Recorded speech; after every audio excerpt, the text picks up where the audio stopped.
Fresh water sources जैसे कि ponds, river, ditches, fresh water pool, नालों, झीलों, धीरे बहने वाली सरिताओं के तलों में पाया जाता है। अमीबा संपूर्ण विश्व में पाया जाता है। अमीबा गीली मिट्टी में भी पाया जाता है।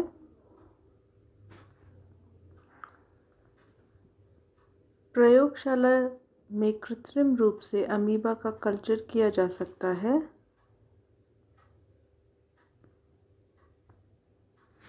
संवर्धन हेतु पहले संवर्धन माध्यम तैयार किया जाता है। संवर्धन माध्यम तैयार करने हेतु स्वच्छ जल में कुछ गेहूं के दाने, साफ पत्तियां आदि उबालकर खुले बर्तन में 2-3 दिन के लिए रख देते हैं। इस दौरान बर्तन में अनेक बैक्टीरिया पनप जाते हैं। अब यह माध्यम संवर्धन यानी कल्चर के लिए तैयार हो जाता है। फिर किसी तालाब या पोखर की तली से जल लाकर संवर्धन माध्यम में डाल दिया जाता है। 5-7 दिनों में बर्तन में अनेक अमीबा उत्पन्न हो जाते हैं।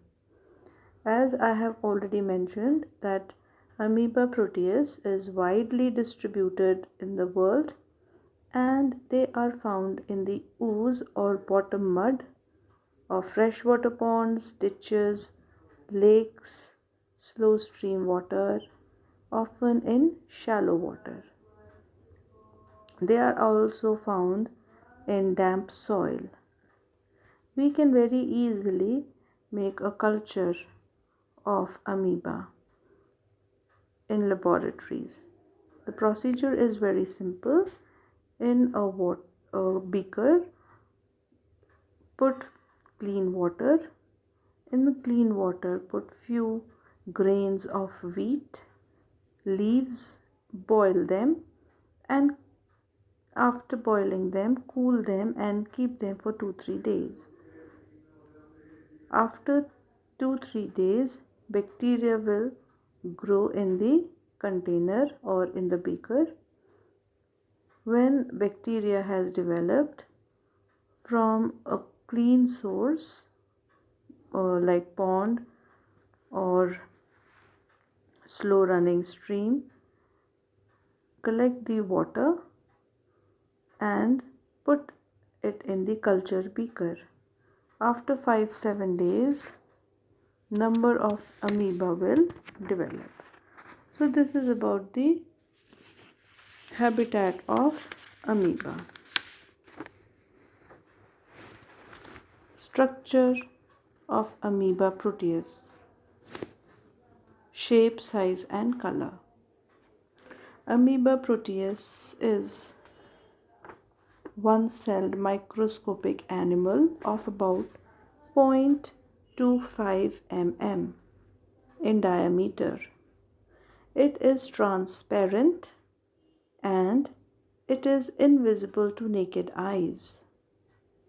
Under compound microscope, it appears as an irregular, colorless, translucent mass of living animal like jelly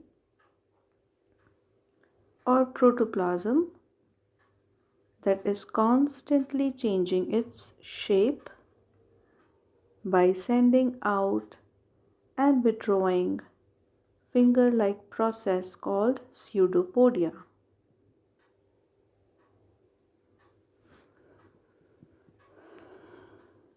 Just beneath the plasma lemma, there is a non-granular layer, the ectoplasm, which encloses the granular endoplasm. It does not have a cell wall but possess a delicate outer membrane called plasma lemma. Amoeba अनियमित आकार का होता है. It is of irregular shape. इसकी आकृति निरंतर परिवर्तित होती रहती है। अमीबा प्रोटियस का आकार लगभग 0.25 mm डायमीटर का होता है। इसका आकार 0.2 से लेके 0.6 mm डायमीटर तक का भी हो सकता है। अमीबा रंगहीन होता है या इसका रंग हल्का, चमकीला, जेली नुमा, जेली लाइक होता है। अमीबा में सेल वॉल अनुपस्थित होती है, कोशिका भित्ति अनुपस्थित होती है। एक प्लाज्मा लेमा होता है। प्लाज्मा लेमा या प्लाज्मा झिल्ली एक पतली लचीली झिल्ली होती है। अमीबा का शरीर किसी आवरण द्वारा ढका हुआ नहीं होता है, वह नग्न होता है। इसमें प्लाज्मा लेमा या प्लाज्मा मेम्ब्रेन के अलावा कोई बाह्य आवरण उपस्थित नहीं होता है। प्लाज्मा लगभग 12 माइक्रोन मोटी होती